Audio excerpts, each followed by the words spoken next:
여기서 여기까지만 하고 작성할 수 있는 시간 드릴 건데, 자, 여러분들이 아이디를 입력을 했잖아요. 그죠? 1번 입력하면 1번 게시물 나오고 2번 입력하면 2번 게시물, 3번 입력하면 3번 게시물 상세 보기 해서 가져올 수 있는데, 근데 여기서 우리가 게시물을 가져올 때 실패할 수 있는 확률이라네. 실패하는 경우의 수. 자, 뭐가 있을까요, 여러분들? 지금 우리가 유저 아티클 디테일 해가지고 이제 게시물을 가져오는데, 게시물을 가져올 때 실패하는 경우는 사실 뭐 1번 게시물이 없는 경우, 아예 게시물이 없는 경우일 수 있겠죠. 근데 뭐 그거는 이미 유효성 검사를 다 해놨으니까 고객이 아이디 값을 입력하지 않는 경우. 자, 여러분들이 여기다가 이제는 디테일만 입력하죠. 디테일만 입력하는 순간 에러 납니다. 자, 보여드릴게요. 제가 자, 여기서 지금 돌아오고 있죠. 자, 이 상태에서 유저 아티클 디테일만 입력하면 자, 에러 나요. 자, 그러면 에러 나는데 어떤 에러가 날까요? 자, 여기 보면 넘버 포맷 리세션이라고 나오는 거 보이시나요? 캔나 파스 널 스트링.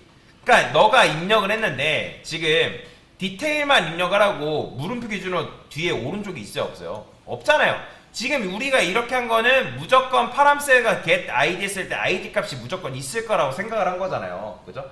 근데 id 값이 있어요, 없어요? 없잖아요. 그렇게 되면 현재 너가 이렇게만 입력하면 그 형태는 넘버가 아니다, 넘버 포맷이 아니다 라고 해서 이런 식의 에러가 난다는 거예요.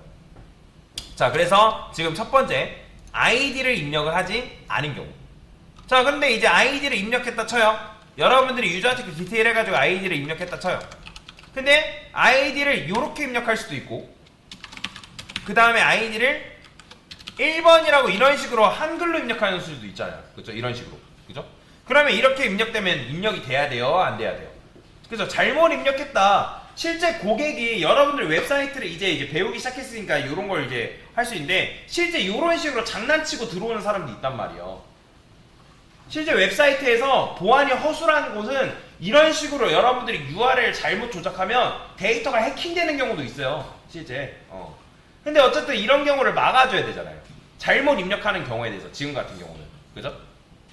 자, 그래서 이 두 번째 실패하는 경우, id 값을 입력해도 했지만 그게 비어있거나 값이 비어있거나 해당 값이 숫자가 아닌 경우, 그러니까 정확하게 정수가 아닌 경우. 그죠? 자, 요 이제 실패하는 경우가 있다는 거예요. 자, 그럼 정말 제가 아이디 입력해볼까요? 자, 여기다가 유저 아티클 디테일이라고만 입력했어요. 디테일하고 아이디는 이렇게 입력했어요. 자, 이렇게 해도 넘버 포맷 리세션 나오죠. 그죠? 자, 마찬가지예요. 자, 이번에도 똑같이 입력해볼게요. 이번에는 한글로 1번 입력했어요. 자, 이렇게 해도 넘버 포맷 리세션 나온다는 거예요. 자, 그러면 일단 제일 먼저 1번에 대해서는 유효성 검사를 어떻게 해줄 수 있을까요? 자, 여기서 여러분들이 이렇게 한 거는 무조건 우리가 아이디 값이 있을 거라고 생각을 한 거잖아요. 이해되시나요? 아이디 값이 없을 수 있잖아요. 그래서 여기서 어떻게 해줘야 되냐면, 자, 만약에 자, 파람스는 맵이죠. 그러면 여러분들 배웠는데 맵 사용 방법, 우리가 지금 get 했을 때 아이디로 접근해서 가져오는 이유가 뭐예요?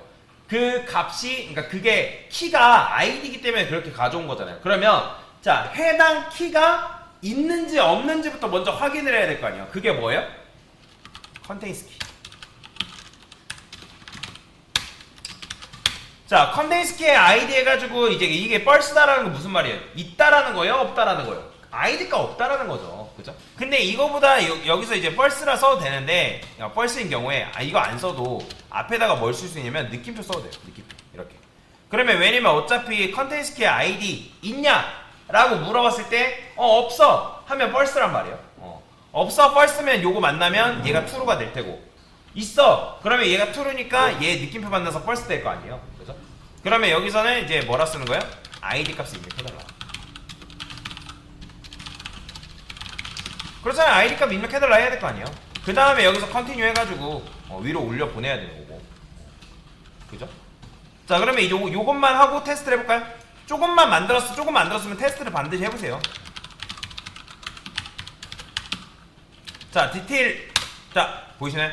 아이디값 입력해달라 나오는 거. 자, 그러면 이제 뭐 해야 돼요? 첫 번째 건 해결했으니까 두 번째 건 해결해야죠.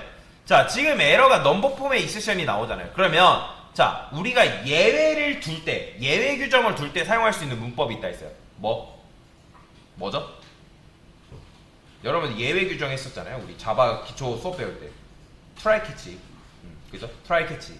자, 그러면 여기다가 뭐라고 쓰냐면 자, 트라이하고 그 다음에 캐치. 자, 그러면 어떤 에러를 잡으면 돼요? 현재 에러 터지는 넘버 폼의 이세션. 넘버 폼의 이세션을 잡아주면 되겠죠? 그죠? 자, 그러면 여기서 이제 트라이는 성공했을 때, 그 다음에 캐치해서 잡았다는 걸 실패했으니까, 자, 아이디 값을 제대로 입력 안 했던 거잖아요. 그러면 아이디를 뭐예요? 정수 형태로 입력해주세요 라고 써줘야 되는 거죠.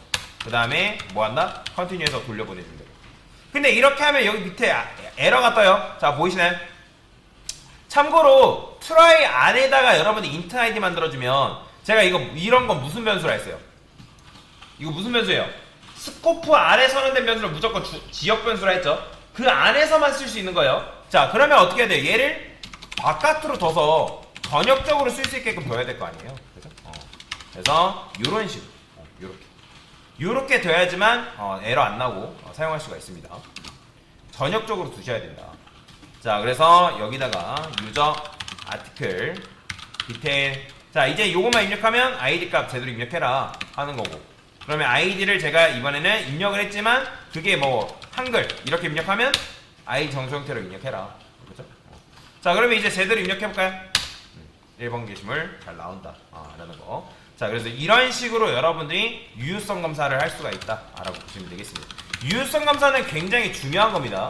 그래서 유효성 검사가 되어 있기 때문에 여러분들이 로그인 할 때도 제대로 된 아이디 입력 안 했거나 비밀번호 틀리면 통과시키지 않는 게 바로 그런 것 때문입니다.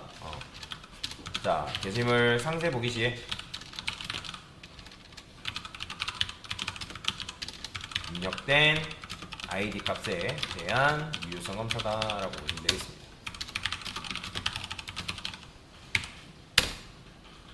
됐습니다.